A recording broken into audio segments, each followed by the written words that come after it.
la liberté, elle a un prix.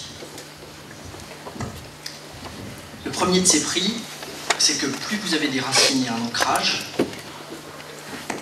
moins c'est difficile d'être libre.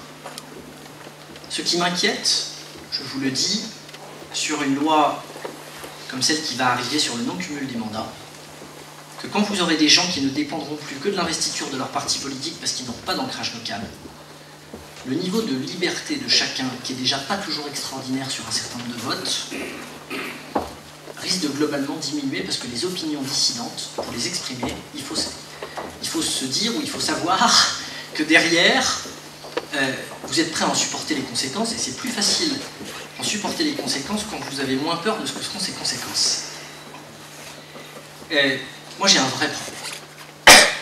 J'ai un vrai problème, je vous l'avoue volontiers, hein, avec la logique de parti. J'ai adhéré à un parti très tard, très tard. Pour quelqu'un qui a commencé la politique à 21 ans, j'ai adhéré 6 mois avant d'être élu. C'est tard par rapport à ceux qui avaient des engagements militants préalables. Et c'est vrai que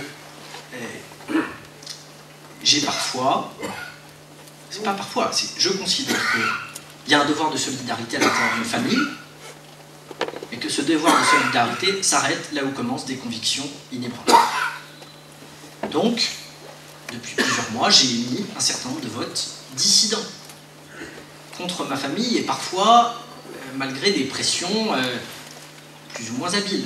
Le premier vote dissident, je crois que je l'ai émis sur la reconnaissance du génocide arménien. Non pas que je conteste le génocide arménien, mais j'étais dans une position de principe qui n'a pas varié, qui est que je considère qu'il n'est pas souhaitable que les parlementaires écrivent l'histoire. Parce que c'est la porte ouverte. Vous allez reconnaître le génocide arménien.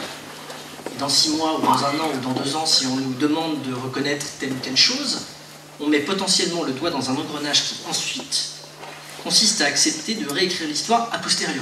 Et ça me pose un vrai problème, parce que c'est une forme de révisionnisme légal. En apparence, c'est une manière de rendre justice à des gens qui ont souffert, et la conséquence, c'est que ça commence comme ça, sur à la limite un sujet sur lequel on peut tous se retrouver. Mais demain, après-demain, qu'est-ce qu'on nous demandera de réécrire? Il y a des sujets où il n'est pas souhaitable que la majorité d'un moment écrive ou dise ce qui s'est passé. Pour être très concret, j'exprime le fait que je ne voterai pas ce texte. Patrick Ollier, qui est ministre des Relations avec le Parlement, m'appelle et me dit: Christophe, il y a 600 000 Arméniens en France. Nicolas Sarkozy en a besoin. Si ce texte ne passe pas, à cause des voix de l'UMP, c'est que ce sera un manquement à sa promesse. Comment toi, je vous dis ces propos, qui est sûr d'entrer au gouvernement si le président est réélu, tu peux te tirer une balle dans le pied de ce point de vue? Allez, déconne pas, un truc dans ce genre-là, voilà. Ça n'a rien changé à ce qu'a été ma détermination, mais potentiellement, le prix de la liberté, il est ensuite d'avoir un ministre qui considère que vous avez une part de responsabilité. J'ai voté une 2e fois contre ma famille politique sur l'ouverture, sur les augmentations d'ouverture des commerces le dimanche en dehors des zones touristiques. Je suis assez réticent au fait de considérer qu'il faut généraliser les ouvertures le dimanche. Autant il est excessif d'interdire aux commerçants de travailler les dimanches autour de Noël, et c'est totalement ridicule, autant c'est pas en augmentant le nombre de jours pendant lesquels on peut vendre qu'on modifiera le pouvoir d'achat. Il est souhaitable de se rappeler que tout n'est pas que consommation dans notre société. Voilà un sujet sur lequel j'ai émis une opinion dissidente. Là aussi, je ne vais pas m'amuser à toutes les refaire, elles ne sont pas si nombreuses que ça, mais ce que je veux dire, c'est qu'à chaque fois que je considère que c'est un point sur lequel je ne peux pas me retrouver, je m'exprime de manière libre. Pour autant, il vaut mieux être dans une famille et essayer de la changer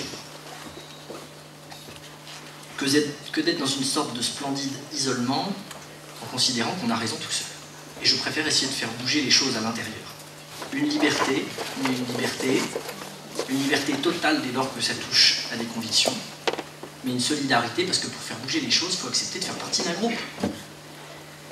Il y a peut-être ici des hommes et des femmes qui sont dans des entreprises, dans des associations, dans des écoles. Je suis persuadé que la totalité du conseil d'administration ou du staff n'est pas forcément en accord sur tout. Mais jusqu'au moment où on a plus de points d'accord que de points de désaccord, et on a le sentiment que globalement on sait où on va, il y a des couleuvres, où il y a des sujets sur lesquels on est prêt à accepter un certain nombre de compromis. Et puis il y a un moment où c'est plus possible. Et là, il faut en tirer les conséquences. Je n'en suis pas encore là.